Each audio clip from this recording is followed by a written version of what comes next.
एक समय की बात है। एक छोटे से गांव में एक लड़का रहता था जिसका नाम राहुल था। वह गांव में अपने माता पिता के साथ रहता था और एक मिठाई की दुकान पर काम करता था। राहुल बहुत मेहनती और समय समय पर बहुत ईमानदारी से काम करता था। उसकी मेहनत और समर्पण के चलते उसकी दुकान लोगों के बीच बहुत प्रसिद्ध हो गई थी। लोग उसकी दुकान से मिठाई खरीदने के लिए खास तौर पर राहुल की दुकान पर जाते थे। एक दिन गांव में एक महाप्रसाद आयोजित हुआ और वहां बड़ी संख्या में लोग आए। यह एक बड़ी अवसर था राहुल के लिए अपने व्यापार को बढ़ाने का। वह महसूस कर रहा था कि इस अवसर को उसे थोड़ा अलग तरीके से मनाना चाहिए। राहुल ने अपने पास थोड़ा पैसा इकट्ठा किया और विशेष तौर पर डिजाइन की गई नई मिठाइयों का एक नया कलेक्शन तैयार किया।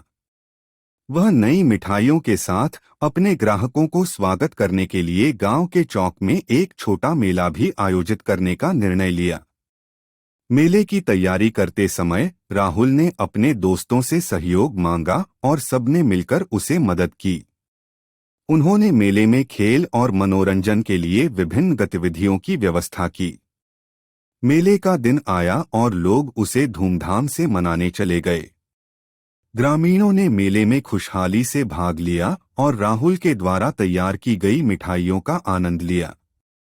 लोगों ने उसकी दुकान में खूब मिठाई खरीदी और उसे अपनी सफलता के लिए बधाई दी। राहुल गर्व से भरा हुआ था और वह जान गया कि मेहनत, समर्पण और सहयोग से किसी भी लक्ष्य को प्राप्त किया जा सकता है। उसका यह अनुभव उसे नई सोच और सकारात्मकता की ओर ले गया।